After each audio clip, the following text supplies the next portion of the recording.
So you can see I have removed the front bumper and all the radiator brackets and everything. I've got the condenser over here and then the OEM condenser bracket right here.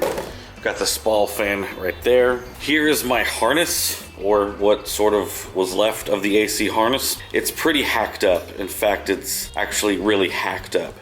The wires here, the ends of the plug you can see are just completely shot. What I'm gonna do is run to the junkyard and actually see if I can get some better plugs with wires attached to them so I can rebuild this harness. It's not much. This goes to the pressure switch, this goes to the AC compressor, this goes to the fan, and this is just a ground. What I'm going to do is see if I can at least get 3 of those clips with some better wiring, even on the AC. It's so bad.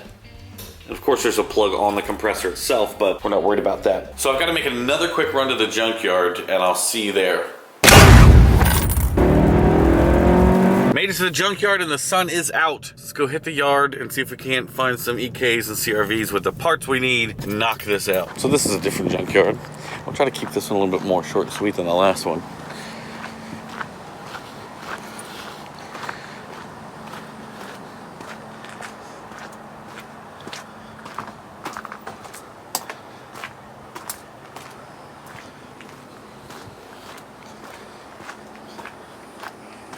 I know where some Civics are, and here somewhere.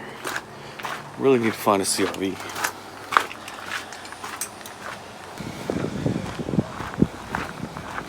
Wow. She got hit. Nice.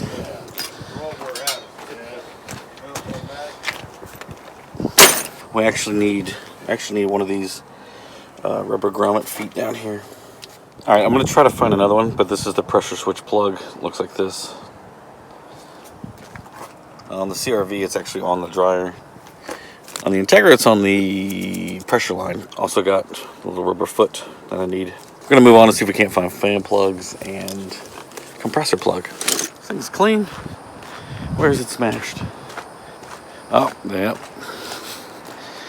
Right up front. Can we get this hood open? Oh.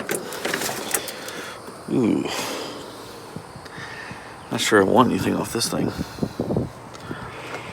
Had to move on. Couldn't get the stuff off of that Civic. It's pretty rusty. But I did get fan plugs.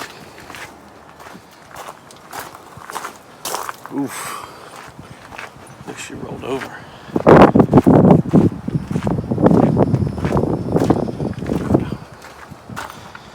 Trying to find something where I have access to the AC compressor. Didn't want to have to do this, but on a Honda engine, the only thing that shares the 1-pin plug is the AC compressor and the VTEC solenoid. She's going to have to come with me. Trust me, I feel bad about doing this.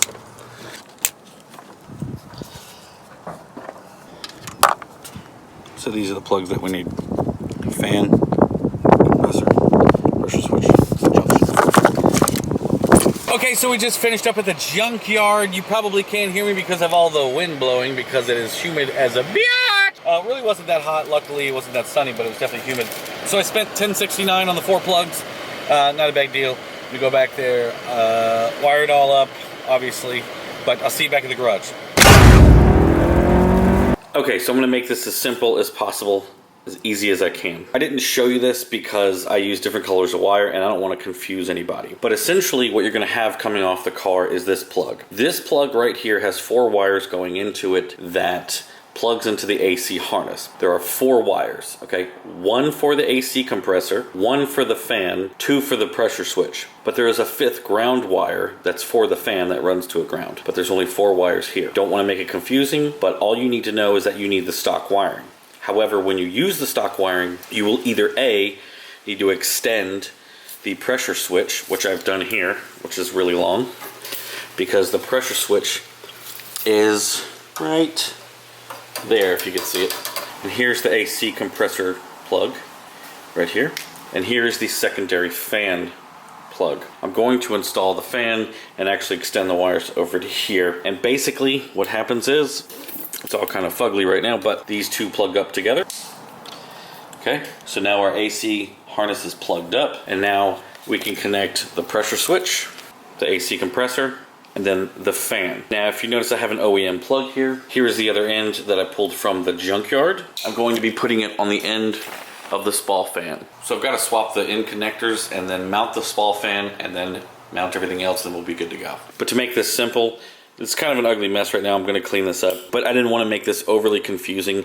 You need the stock harness, and you're either going to need to extend the pressure switch or the AC compressor, because you have to think on a B series, all of the plugs are on this side. And then when you go K series, all the plugs generally are moved to this side except for the fan and the pressure switch. So you either need to extend one or the other, but the AC compressor is on this side. Okay, we have our spall fan, and I've just put the OEM connector on there. These are puller fans.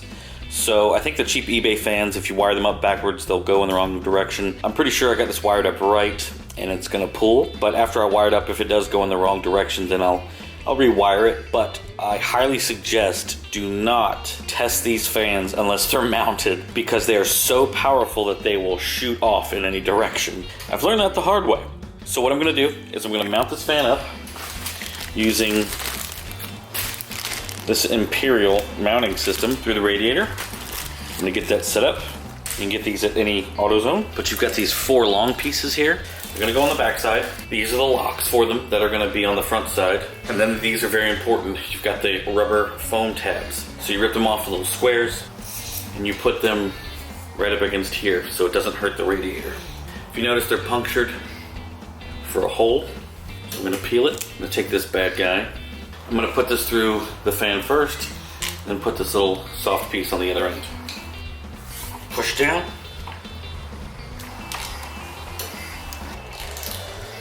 So then we take these things, pokey side towards the radiator. And you pull. Pull. Same thing with the top ones. All right, now we need to plug the fan up, jump it at the fuse box, make sure it works. Okay, we've got the radiator fan plugged up. See these things right here? We're supposed to cut these off, but before we do that, we want to make sure that the fan is not rubbing the actual radiator. So we're gonna go over here. You've got these 2 relays. This one is for the technically radiator fan, and this one is the condenser fan. Pull these relays out and pull them both out. We're gonna jump the signals, the 2 outside ones, and see if the fans kick on. The key does not need to be on for this. This is why these are on relays. So you see that right there?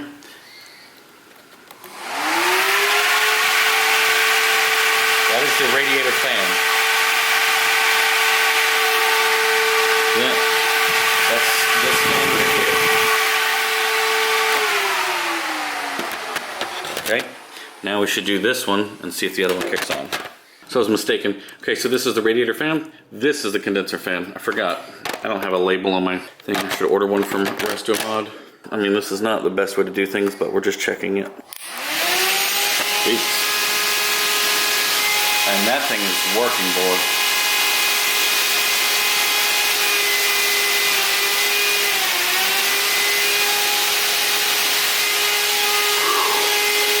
Make sure it's pulling this way. Oh yeah. So it is blowing all the air this way. Holy cow. And it's gonna definitely help out the radiator temps as well. But it's not rubbing on anything.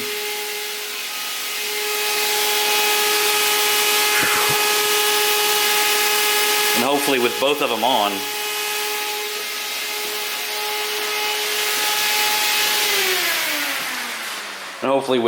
on, it will drive the temps down. I'm really hoping that this will work, keep the AC temps moving.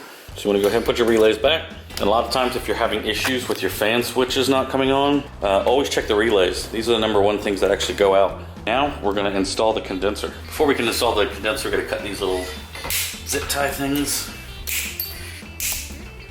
Remember, we've got these little rubber feet. Those are very important. So we got a plug here and a plug over here to hook up with the condenser. Here's our condenser. Very careful. Try not to bend these little fins. So now we're gonna have to kind of lean the radiator back and get this bad boy in here. So we just slid this bad boy in here. We're gonna get it to the feet. 1 foot, 2 foot. Now we're going to use the bracket here. very tricky to get in here. All right, we've got the bracket lined up here. I'm gonna put some bolts in it. Now we need to hook up dryer line over there and the compressor line right there. Probably gonna hear a little compressed air pop here. They vacuum them out, keep them clean. Just make sure your seals are good. Just put one on there.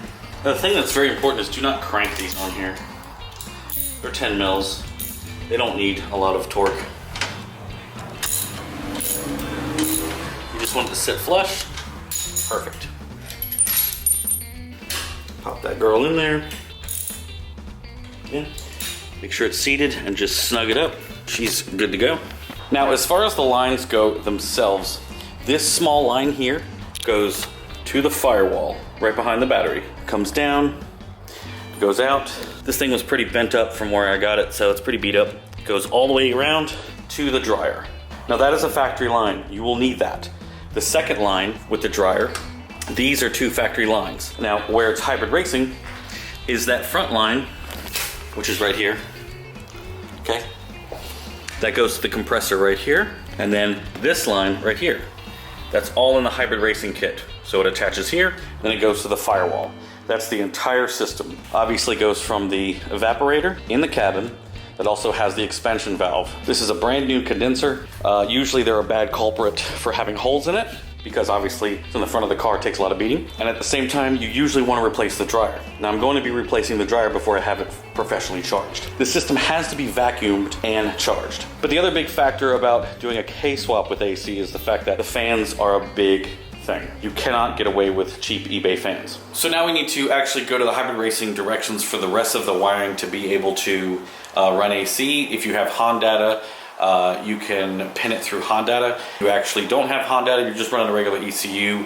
Hybrid racing provides a relay to be able to do that as well. So that part you need to look up and do yourself. But one last time, I'm going to go over all the parts that you do need. Obviously, you need the hybrid racing AC kit. That's going to provide you with the 2 compressor lines and the big thick line that goes all the way to the firewall. You will need the OEM small lines that run from the firewall all the way around to the dryer, and then the OEM line that runs from the dryer to the condenser. And then, of course, an OEM condenser with the OEM Integra condenser bracket stay. Factory wiring will also be required, but you will need to extend wires to the pressure switch and or AC compressor, however you want to do it. It's not very difficult. It's only a few wires and it can be handled. Once you have it all hooked up, don't just go get an AC can and charge it. It needs to be vacuumed and fully charged for it to work properly. And also SPAL fans. You need good quality fans to be able to do this. Otherwise, the condenser overheats in traffic and it's no good. It's usually okay while cruising